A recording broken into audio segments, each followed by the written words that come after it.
ஈரோடு மாவட்டத்தில் உள்ள கன்னிவாடி கிராமத்தை சேர்ந்த சிறந்த எழுத்தாளர் காசி சிவகுமார் அவர்களின் ஆதிமங்கலத்து விசேஷங்கள் என்ற நகைச்சுவை தொகுப்பிலிருந்து இன்று பஸ். பொருள் வருவதற்கு முன்பே அது பற்றிய செய்திகள் அநேகமாக ஊருக்குள் வந்துவிடுகின்றன. பொருள் அல்லது சாதனத்தின் பயனையும் சிலர் அனுபவித்து விடுகின்றனர். வெளியூர் பயணங்கள் இந்த வகையில் உதவி செய்கின்றன. பக்கத்தில் உள்ள பெருநகரங்களுக்கு சென்று வந்தவர்களில் சிலர் பஸ்ஸில் போய்விட்டு வந்தவர்கள் உண்டு. அவர்கள் பஸ்ஸை கார் என்ற பெயரிலேயே அழைத்தனர். பஸ் வருவதற்கு முன்னதாக ஊரில் புகழ்பெற்ற வாகனங்கள் பெரிய வீட்டுக்காரர் வைத்திருந்த குதிரை வண்டியும் வண்டிக்கார செம்பட்டையனுடைய மாட்டு வண்டியும் தான். எவ்வளவு பாரம் ஏற்றினாலும் அச்சு முறிந்து விடாத உறுதியான மரங்களால் உருவானது அந்த மாட்டு வண்டி. ரோஷமான காரியும் மயிலையுமாக இரு எருதுகள் பக்கம்பாட்டு சந்தைகளுக்கு சென்று வருவதும் ஊரின் தேவைகளை ஈடு செய்வதுமாக இருந்தன. நல்ல கிராக்கிதான் செம்பட்டைக்கு. உலகில் எதன் மீதும் கருத்து சொல்லும் வல்லமையும் செம்பட்டைக்கு உண்டு. நாடு சுதந்திரம் பெற்றிருந்த செய்தியை அறிந்திருந்த அவர் காந்திக்கு பிறகு இந்தியா வெள்ளையரிடம் பறிபோகும் என்ற கருத்து கணிப்பையும் கூறி வந்தார். காந்திஜி இறந்து போனதை செம்பட்டை அறிந்திருக்கவில்லை. ஆதிமங்கலம் இரு நகரங்களுக்கு இடையே இருந்தது. கிழக்கே உள்ளது சரித்திர கால தலைநகர், மேற்கே உள்ளது புராண கால தலைநகர். சரித்திர கால நகர் பற்றி சங்க பாடலிலும் புராண கால தலைநகர் பற்றி மகாபாரத கீசகவதத்திலும் நாம் அறியலாம். ஆக காலாட்படைகள் நடந்த பாதையில்தான் கார் வரும் காலம் வந்துவிட்டது. ஆதிமங்கலத்துக்கு வந்தது டீசல் பஸ் தான். வண்டியின் பின்னால் கரி போட்டு ஸ்டார்டிங் கோல் சுழற்றி புறப்படும் கரிவண்டிகள் அப்பொழுதுதான் வழக்கொழிந்து இருந்தன. பஸ்ஸில் முதலாவது வருகை செம்பரி ஆடுகள் முதலான கால்நடைகளை விரட்சி அடைய வைத்திருந்தது. வேலிகளை அடித்து கொண்டு ஓடிய அவற்றை தேடி வீட்டு வர உழவர்கள் மணிக்கணக்கில் செலவு செய்ய வேண்டி வந்தது. தனது மாடுகள் பஸ் சத்தத்துக்கு பழகும் வரை செம்பட்டை பஸ்ஸை எதிரியாகவே பாவித்தார். பாதையை ஒட்டி வீட்டின் முன்பாக கட்டில் போட்டு படுத்து வந்த ராமசுவாமி கிடக்கையை வீட்டுக்குள்ளேயே வைத்து கொண்டார். ஆனால் இரவில் பஸ் ஊருக்குள் வருவதில்லை என்பது வேறு விஷயம். பேருந்தின் வரத்தும் போக்கும் நாள் ஒன்றுக்கு ஒரு முறைதான் என்ற பொழுதும் ஊர் சதா நேரமும் அதை எதிர்பார்த்து காத்திருந்ததாக தோன்றியது. பஸ்ஸை கண்டவுடன் செம்பட்டை கேட்ட முதல் கேள்வி, இதுக்குள்ள எங்கன எருதுகளை நிறுத்தி வச்சிருக்காங்க என்பதே. அருகில் இருந்த செண்பகராமன் டீசல் என்ற தண்ணியின் மகத்துவத்தை எடுத்து சொல்லி அதன் பயன்பாட்டையும் எடுத்து இயம்பினார். செம்பட்டைக்கு முழுவதும் விளங்கவில்லை. இந்த வண்டி எப்படிதான் ஓடுதுன்னு பார்த்துடணும் என்று ஆகிவிட்டது செம்பட்டைக்கு. இதற்கிடையில் தனது மகள் ஊர் வரைக்கும் காரிலேயே போகலாம் என்ற செய்தியை கேள்விப்பட்டு வேலம்மா கிழவி பஸ் ஏறிவிட்டாள். மகள் மூலனூரிலிருந்து ஒட்டஞ்சத்திரம் போகும் தடத்தில் உள்ள கீரனூரில் வாழ்க்கைப்பட்டு வாழ்ந்து வந்தாள். மூலனூர்ல இறங்கு, அங்க இருந்தீனா ஒட்டஞ்சத்திரம்னு போர்டு போட்டு ஒரு கார் வரும், விசாரிச்சுக்கிட்டா அதுல ஏறிக்கோ. கீரனூர்ல இறக்கி விடுன்னு கிளீனர் கிட்ட சொன்னா அவன் இறக்கி விட்டுருவான் என்று டீக்கடை வாசிகளால் தெளிவாக அவளிடம் சொல்லி அனுப்பப்பட்டது. மூலனூரில் அவள் ரொம்ப நேரம் காத்திருந்தும் ஒட்டஞ்சத்திரம் பஸ் வரவே இல்லை. அதற்குள் அவள் பயணித்த பேருந்தே தாராபுரம் போய் திரும்பிவிட்டது.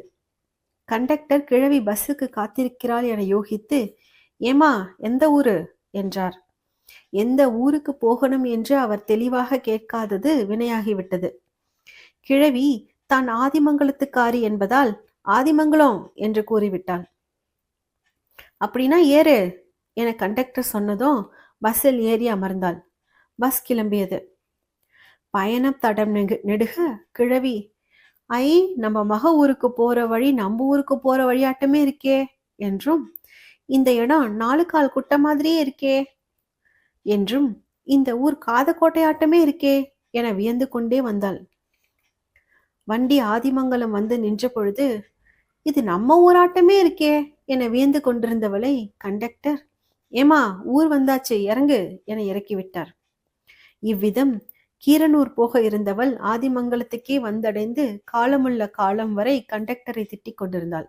கிளீனரு, கிறுக்கு பிடிச்ச கிளீனர்.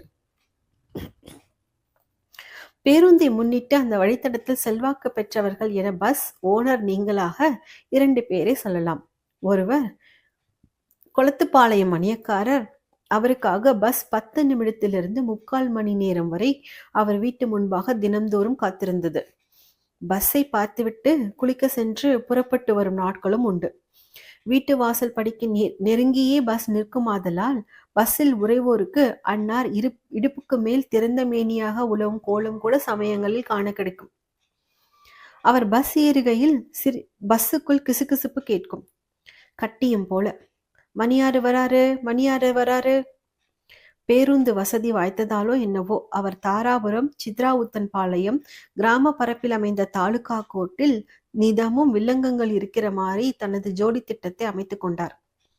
அவர் வராத நாட்களில் பஸ் நின்றால் அல்லக்கைகள் வந்து ஐயா வரல என்று தகவல் கூறுவர். அந்நாட்களில் சாமி இல்லாத ரதம் போல பஸ் ஏமாற்றத்துடன் பயணிக்கும். புகழ்பெற்ற இன்னொரு ஆசாமி ஜப்பர் என்று அழைக்கப்பட்ட அப்துல் ஜப்பார். மேற்படி பஸ்ஸின் டிரைவர். இவரை BA படித்த ஆதிமங்கலத்து உலகநாதன் தன் கல்வி அறிவின் காரணமாக அழைக்கும் பெயர் ஜாஃபர். தொப்பி அணிந்திருந்த ஜப்பாருக்கு வண்டி நிற்கும் இடங்களிலெல்லாம் தேநீர் உபசரிப்பு உண்டு. பேருந்து நிறுத்தமுள்ள எல்லா இடங்களிலும் டீ கடையும் வந்திருந்தது அப்பொழுது. ஜப்பார் சம்மதித்தால் டீயை அவருக்கு புகட்டிவிடவும் இளைஞர்கள் தயாராய் இருந்தனர். வாலிபர்களின் பிரிய நாயகனாக அவர் திகழ்ந்தார். பெண்கள் பலர் அவர் மேல் ஏக்கமுற்றிருந்தும் மறுக்கவியலா உண்மைதான் என்ற பொழுதும் ஜப்பார் தன் கவர்ச்சியை தவறுகளுக்காக உபயோகிக்கவில்லை. ஜப்பார் ஆதிமங்கலத்தில் கிழக்கு நோக்கிய பயணத்தில் சாயாவுக்காக இறங்கிய அதே நேரம் செம்பட்டை பஸ் ஏறி முன்னாடி உட்கார்ந்து கொண்டார். அவருக்கு அது லட்சிய பயணம். பஸ் ஓடுகிற சூட்சுமத்தை கண்டுபிடித்து விட வேண்டும், அவ்வளவுதான். இதற்காகவே கரூர் வரை டிக்கெட் எடுத்துக்கொண்டு போய் வர தயாராகிவிட்டார். ஸ்டியரிங்கை உற்று பார்த்துவிட்டு முணுமுணுத்தார். ஓ, இதுதான் அந்த வண்டிக்கு கயிறு போல இருக்கு.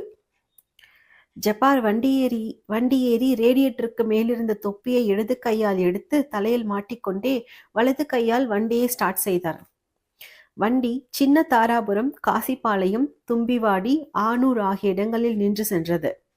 நிறுத்தம் வந்தவுடன் தனது வலது கையால் இன்ஜினை அணைக்கிற அதே நேரம் இடது கையால் தொப்பியை எடுத்து ரேடியேட்டர் மீது வைப்பார் ஜப்பார். மாடுகளை காலால எத்துற மாதிரி தான் இந்த ஆளு என்னமோ பண்றான். ஆனா சாட்டை இல்லாம சமாளிக்கிறானேப்பா, இவ்வளோ பெரிய வண்டிய என மனதுக்குள் வியந்தார் செம்பட்டை. கரூர் சென்று ஊர் திரும்பும் வரை செம்பட்டையின் கண்காணிப்பும் தொடர்ந்தது. தொப்பி ரேடியேட்டர் மீது வைக்கப்படும் பொழுது இன்ஜின் அணைவதும் அது எடுக்கப்படும் பொழுது இன்ஜின் உருமுவதும் துல்லியமாக நடந்து கொண்டிருந்தன. செம்பட்டை ஜப்பாரின் இடது கையை கவனித்த அதே நேரம் வலது கையின் இயக்கத்தை கவனிக்க தவறியிருந்தார். ஆதிமங்கலத்தின் வெற்றி விஞ்ஞானியைப் போல இறங்கிய வண்டிக்கார செம்பட்டை பேருந்தின் இயக்கம் பற்றி அறிவித்தது இப்படித்தான். முன்னால வச்சுக்கிற தொப்பில இருக்குடா விஷயம், அதை எடுத்து முன்னாடி வச்சா வண்டி நின்னுடுது, எடுத்து தலையில மாட்டினாக்கா வண்டி கிளம்பிடுது